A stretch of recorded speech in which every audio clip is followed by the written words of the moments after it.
So you won't know this, but I spent the last 5 minutes trying to turn this computer either way, so it would be less spirit-crushingly awful to look at this china cabinet that's not even mine, because I'm not old enough to have a china cabinet.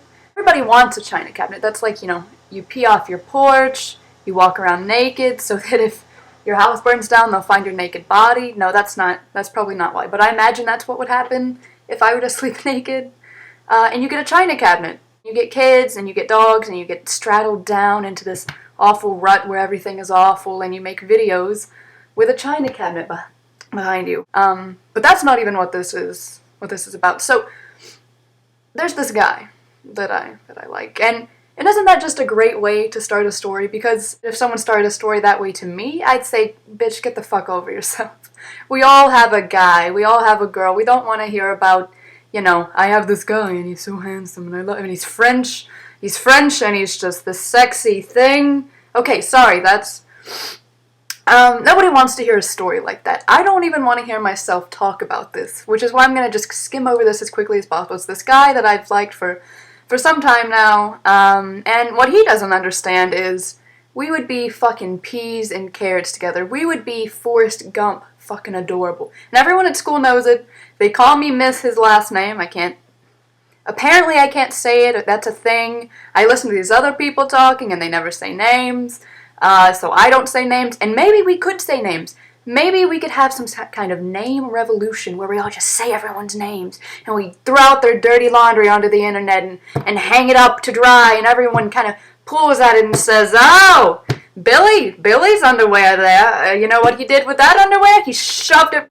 Anyway, this guy, and I like him, and the other day I'm talking to him. We're at some German restaurant with my ginger friend, and ginger friend, if you have a friend and there's certain things you just have to say. You can't just say friend if they're ginger or if they're a Jew or if they're black. You have to identify. That's part of the thing. He's this ginger friend, and he's tall, as all gingers should be, in my opinion. Sorry if you're not a tall ginger. I'm sorry for your life, really, if you're not a tall ginger. And I can't even explain why. I just think if I were ginger, tall, clearly. Anyway, we're at the German restaurant with my ginger friend, and just to be clear, the guy I like's half Jew. And we're talking about what kind of girls we like. And, because I haven't established it yet, I'm bisexual.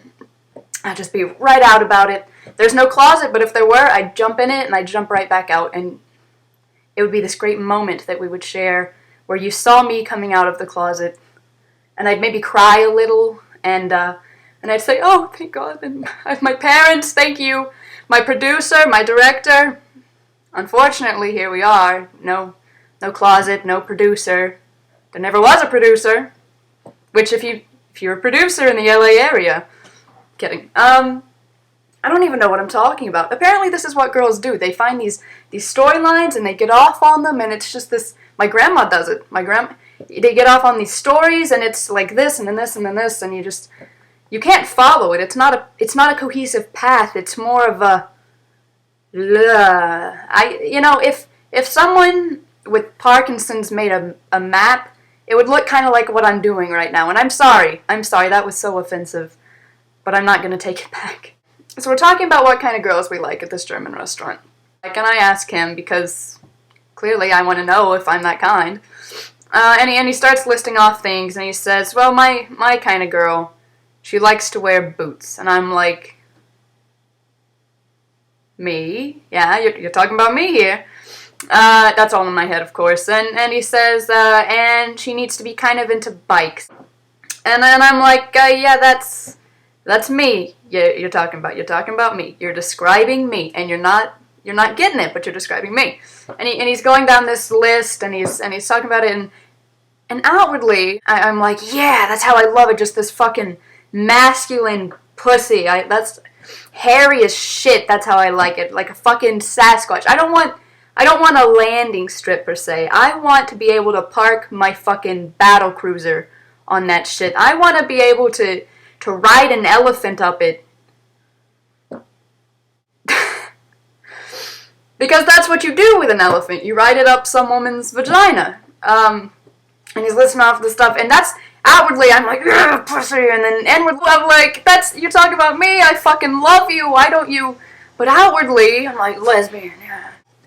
And I guess in my head, I'm thinking, I sound like Christopher fucking Walken. This is my actual voice, by the way. I just turn northern when I'm really passionate. So I guess in my head I'm like, yeah, this makes sense, be as lesbian as possible, and he's gonna be like, oh, I can fuck that. No, that's not, and I realize it now, but it's one of those things where you realize it like way belatedly, and then what are you gonna do? There's nothing you can do after that point, except say, if only you had a vagina.